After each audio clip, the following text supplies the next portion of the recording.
एक मैं बेटों से निवेदन करूंगा, पिता वो दौलत है जो चले जाता है ना तो समझ लेना कि तुम्हारी तिजोरी का खजाना लुट गया। पिता वो दौलत है, पिता वो जायदाद है। अपने पिता को कभी यह मत बताने की कोशिश करना कि तुमसे ज्यादा विद्वान मैं हूं। अपने पिता को कभी यह बताने की कोशिश मत करना कि तुमसे अच्छी दुकान में चला लेता हूं। अपने पिता को कभी यह बताने का प्रयास मत करना कि तुमसे अच्छी नौकरी में कर रहा हूं। अपने पिता को यह कभी बताने का प्रयास मत करना कि तुम जितना नहीं कमाए उससे दुगना मैंने कमाकर गाड़ी खरीदी, बंगला खरीदा, ये बनाया, जेवर बनाया, ये करा, वो करा। अपने पिता को कभी यह मत बताना कि मैं जितना कर सकता हूं उतना तुमने नहीं करा, क्योंकि पिता की बराबरी तुम कभी नहीं कर सकते। क्योंकि पिता पिता होता है, उसने अपना पूरा जीवन जो कमाया वो तेरी विद्या में लगाया, जो कमाया तेरी पढ़ाई में लगाया, जो कमाया तुझे अव्वल बनाने में लगा दिया। खुद दुकान पर भूखा रह रहकर शुगर की बीमारी कर ली, टिफिन आता था नहीं, ऐसे ही वीडियो को देखने के लिए चैनल को सब्सक्राइब करें। आता था। थोड़े दो ग्राहक और देख लेता हूं, दो ग्राहक और देख लेता हूं, थोड़ी देर से खाना खाऊंगा, थोड़ी देर से भोजन करूंगा, थोड़ी देर से रोटी खाऊंगा। दो ग्राहक के चक्कर में मेरे बेटे की फीस जमा करना है। बाहर पढ़ने गया है, मुंबई पढ़ने गया है, पूना पढ़ने गया है, जयपुर पढ़ने गया है, कोटा पढ़ने गया है, जोधपुर गया है, मेरे बेटे की फीस जमा करना है। वो दो ग्राहक ज्यादा के चक्कर में भूखा रहता रहता रहता रहता बीपी और शुगर की बीमारी कर ली। उस पिता की होड़ मत करना जिसने अपने शरीर का एक एक रक्त केवल तेरी जिंदगी बनाने में लगा दिया। उस पिता के ऊपर तो तुझे गौरव उत्पन्न होना चाहिए।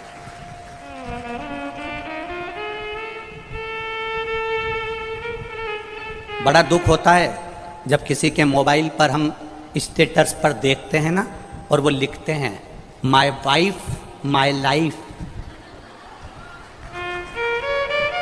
बड़ा दुख होता है जब किसी के मोबाइल के स्टेटस पर देखा जाता है कि my wife my life.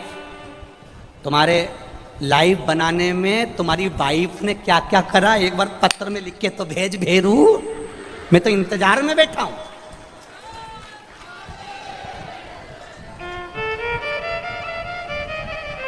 Wife तुम्हारी लाइफ नहीं बनाएगी, वाइफ तुम्हारे बच्चों की लाइफ बनाएगी, ये निश्चित है। वाइफ, हाँ, वाइफ किस जगह पर खड़ी होती है? वाइफ लाइफ कब होती है? जब तुम बीमार पड़े हो, तकलीफ में हो, कष्ट में हो, कर्जे में लदालूम हो गए, दुख की घड़ी है और तुम्हारी पत्नी तुम्हारे सामने खड़ी होकर कह दे चिंता मत करना, कर्जा भी हो गया तो मरने की मत सोचना, बीमारी आ गई ना टेंशन मत लेना, मैं तुम्हारे साथ कदम से कदम मिलाकर चलूंगी, चिंता मत करना, तब लिखना माय वाइफ। ऐसे ही वीडियो को देखने के लिए चैनल को सब्सक्राइब करें। माय लाइफ है, ये मुझे ज्ञान दे रही है, ये मुझे समझा रही है, ये मुझे ज्ञान का स्मरण करा रही है।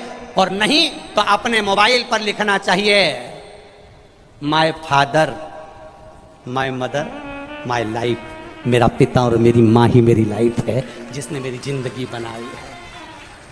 हम तुम्हारी पत्नी का विरोध नहीं कर रहे, क्योंकि हमें तुम्हारी पत्नी का विरोध करना भी नहीं है, जैसी मिली है तुम निभा रहे हो। हम तुम्हारी पत्नी का क्या विरोध करें? हमारा इतना सा कहना है तुम्हारी पत्नी तुम्हारी दुख की घड़ी में सामने खड़ी हो, तुम्हारी पत्नी तुम्हारे दुख के समय पर तुम्हारे सामने खड़े होकर कह रही हो चिंता मत करो, कोई बात नहीं, पैसा नहीं है ना, अब की बार साड़ी नहीं लेंगे करवा चौथ पर, मेरे पास बहुत पड़ी है, जेवर पड़ा है, तुम चिंता मत करना। अगर दुख की घड़ी आ भी गई पूरा जेवर उठा कर दे दूंगी, तुम्हें कर्जे से मुक्त कर दूंगी, तुम चिंता मत करना, तुम चिंता मत करना। एक बात याद रखना, जब हमारे घर में दुख आता है तब हमारे घर का सोना बैंक में जाता है या दुकान पर जाता है, काय के लिए? गिरवे रखने के लिए या बिकने के लिए? बोलो सही है कि गलत है?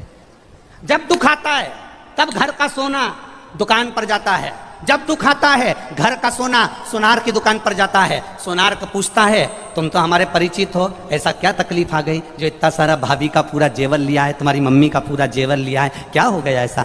का साहब बहुत कर्जे में हूँ, बहुत दुख में हूँ, इसलिए घर का सोना जो तिजोरी में रखा होता था, अलमारी में पड़ा होता था, उसको मैं दुकान पर लेकर आया हूँ। दुख की घड़ी में घर का सोना सोनार की दुकान पर जाता है, सोनार पैसे देता है, तब हमारा कर्जा चूक जाता है। जब दुख की घड़ी में घर का सोना सुनार के पास जाए तो समझ लेना कि दुख की घड़ी में अगर तिजोरी में रखा सोना दुकान तक जा ऐसे ही वीडियो को देखने के लिए चैनल को सब्सक्राइब करें। रहा है तो दुख की घड़ी में हमें महादेव के दरवाजे तक जाना है तो सोना दुकान पर नहीं जाएगा, अपने आप सब काम हो जाएगा। हम दुख की घड़ी में अपनी चैन, अपनी अंगूठी, अपनी मोबाइल, अपना पर्स गिरवे रखी आते हैं, पर हम दुख की घड़ी में महादेव के पास नहीं जाते हैं। बोलो सही है कि गलत है? दुख की घड़ी आई, तुमने सोचा मेरी गाड़ी रख देता हूँ, मेरा बंगला रख देता हूँ, मेरा ये सामान रख देता हूँ, मेरी चेन रख देता हूँ, मेरी अंगूठी रख देता हूँ। मेरा एक निवेदन है, अपने चेन, अंगूठी, मोबाइल, पर्स को गिरवे रखने से अच्छा, कर्जे में डुबाने से अच्छा, एक बार दुख की घड़ी में जैसे सोना सुनार की दुकान पर जाता है, ऐसी दुख की घड़ी में तुम मेरे महादेव के मंदिर में लोग सोना दुकान पर ले जाते हैं, तुम 2 लोटा पानी महादेव के मंदिर में लेकर जाना, उसको चढ़ाना, 1 महीना इंतजार करना, फिर विश्वास रखना कि शिव पुराण सुनी थी तो 1 महीने में बाबा ने धीरे धीरे कर्जा चुकाया कि नहीं चुकाया। कहाँ से आएगा, कैसे देगा? उसका नाम कुबेरेश्वर महादेव है। वो साधारण नहीं है, बड़ा आनंद में बैठता है, अलमस्त होकर बैठता है, अपने पास कुछ नहीं रखता पर दुनिया को देने की सामर्थ्यता रखता है। वो अपने पास कुछ नहीं रखेगा पर दुनिया को देने की सामर्थ्यता रखता है। केवल एक दृष्टि देता है और दुनिया का भंडार भर देता है। वो हुआ ब्रह्मा जी की आंख से आंसू बह रहे हैं, ब्रह्मा जी का सिर कटा, नहीं रोए। ब्रह्मा जी को सावित्री माता ने श्राप दिया, नहीं रोए। ब्रह्मा जी को अपशब्द कहे गए, नहीं रोए। पर आज ब्रह्मा इसलिए रो रहे हैं क्योंकि जगत के पिता के सामने, देवाधिदेव महादेव के सामने ये प्रसंग सम्मुख में आकर खड़ा हो गया कि कार्तिकेय जी ने कहा ओम का अर्थ तो पिता भी नहीं जानते होंगे। तब शिव जी मुस्कुरा दिए, शंकर भगवान मुस्कुरा के ब्रह्मा जी के ऊपर अपनी दृष्टि से एक टकटकी लगाकर देखा। ब्रह्मा जी ने उसी ऐसे ही वीडियो को देखने के लिए चैनल को सब्सक्राइब करें। क्षण कार्तिकेय का हाथ पकड़ा और हाथ पकड़कर सदानंद कार्तिकेय को 12 लाख व्याकरण के काव्य से कार्तिकेय को ज्ञान देना प्रारंभ कर दिया। सदानंद कार्तिकेय ने ब्रह्मा जी के चरण पकड़ लिए। मैंने मेरे पिता के लिए शब्द कह दिया, मेरे जैसा कौन होगा?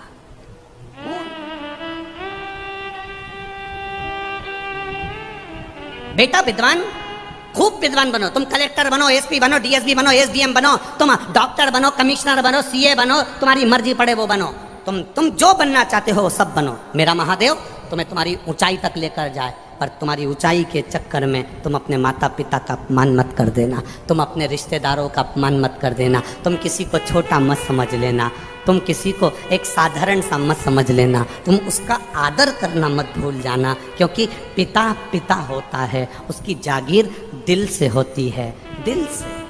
वो धन दे कि ना दे पर मन बहुत देता है।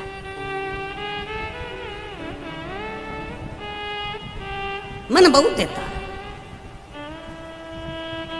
बेटी बेटा जब तक पिता है, जब तक माँ है, तब तक लोग कहते हैं मायका।